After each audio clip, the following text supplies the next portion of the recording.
கர்த்தராகிய இயேசு கிறிஸ்துவின் நாமத்திற்கு மகிமை உண்டாவதாக.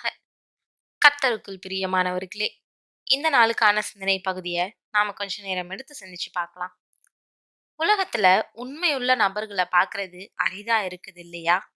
உண்மையான நபர்கள் கிடைப்பாங்களா? நான் யாரையாவது நம்ப முடியுமான்னு நாம தேடுறோம். தேவனுடைய பிள்ளைங்க பரிசுத்த ஆவிக்கு கட்டுப்பட்டு தேவனுக்கு பயந்து எப்பயும் உண்மையா நடக்கிறவங்க. ஆனா இன்னைக்கு விசுவாசிங்கன்னு அழைச்சு கொள்ளக்கூடிய நாம அப்படி இருக்கிறோமா? இதை இன்னைக்கு நம்ம நேரம் எடுத்து ஆய்வு செஞ்சு உண்மையா உத்தமமா இருக்க கற்றுக்கொள்ளலாம். ஒரு கட்டிடத்துல சிற்பி ஒருத்தர் சிலைய செதுக்கிட்டு இருந்தாரு. அந்த வழியா போன ஒருத்தர் அவர் செதுக்கிறத பார்த்து ரசிச்சுக்கிட்டு இருந்தாரு. பக்கத்துல இன்னொரு சிலை இப்ப செதுக்கிற சிலை மாதிரியே இருந்துச்சு. அதை பார்த்து ரெண்டு சிலையும் ஒரே மாதிரி செதுக்க சொல்லி சொன்னாங்களான்னு கேட்டாரு. ஒரு சிலை தான் செதுக்க சொன்னாங்க. அந்த சிலையில சின்ன குறை ஒண்ணு இருக்குது. அதனால நான் வேற சிலை செதுக்குறேன்னு சொல்லி சொன்னாரு அந்த சிற்பி. வந்தவரும் அந்த சிலைய ரொம்ப நேரம் உற்று பார்த்தாரு. ஆனா அவரால எந்த குறையும் கண்டுபிடிக்க முடியல.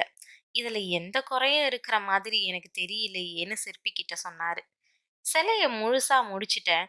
கடைசி நேரத்துல சின்னதா ஒரு கீறல் விழுந்துருச்சு. சிலையினுடைய மூக்கு பகுதியில உற்று பாருங்க. சின்னதா ஒரு கீறல் விழுந்திருக்கிறது தெரியும்னு சிற்பி சொன்னாரு.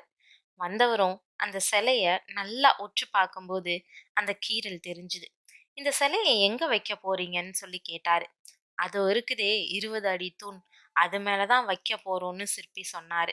அவ்வளவு மேல வைக்கும்போது இந்த கீறல் யாருக்கும் தெரியாதே, அந்த சிலையையே வச்சிருக்கலாமேன்னு வந்தவர் சொன்னாரு.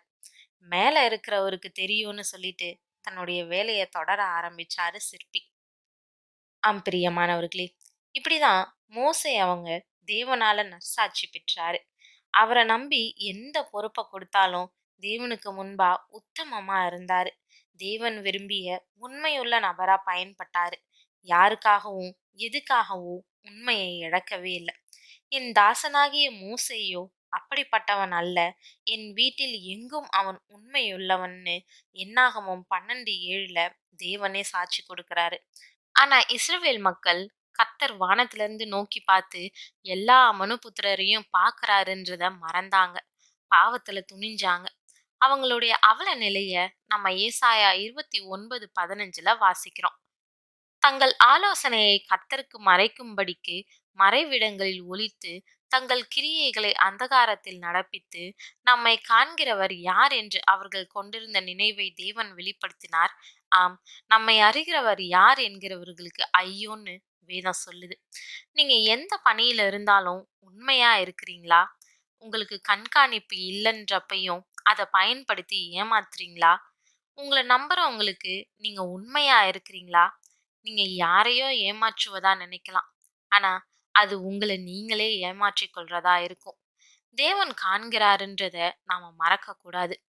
கொஞ்சத்திலே உண்மை உள்ளவன் அநேகத்திலும் உண்மை உள்ளவனாய் இருக்கிறான். கொஞ்சத்திலே அநீதி உள்ளவன் அநேகத்திலும் அநீதி உள்ளவனாய் இருக்கிறான்னு லூக்கா 16:10-11 வேதம் தெளிவா சொல்லுது. தேவன் உண்மையானவர்களை எதிர்பார்க்கிறாரு. அவருடைய பணியை செய்ய உண்மையான நபர்கள் தேவை. நீங்க அப்படியாப்பட்ட நபரா இருக்கணும்னு தான் தேவன் இந்த செய்திய உங்களுக்கு இந்த நாள்ல உணர்த்தி இருக்கிறாரு. சிந்திப்போம். உண்மையான நபரா வாழ ஒப்பு கொடுப்போம். தேவன் தாமே கிருபையும் தயையும் செய்வாராக. ஆமென்.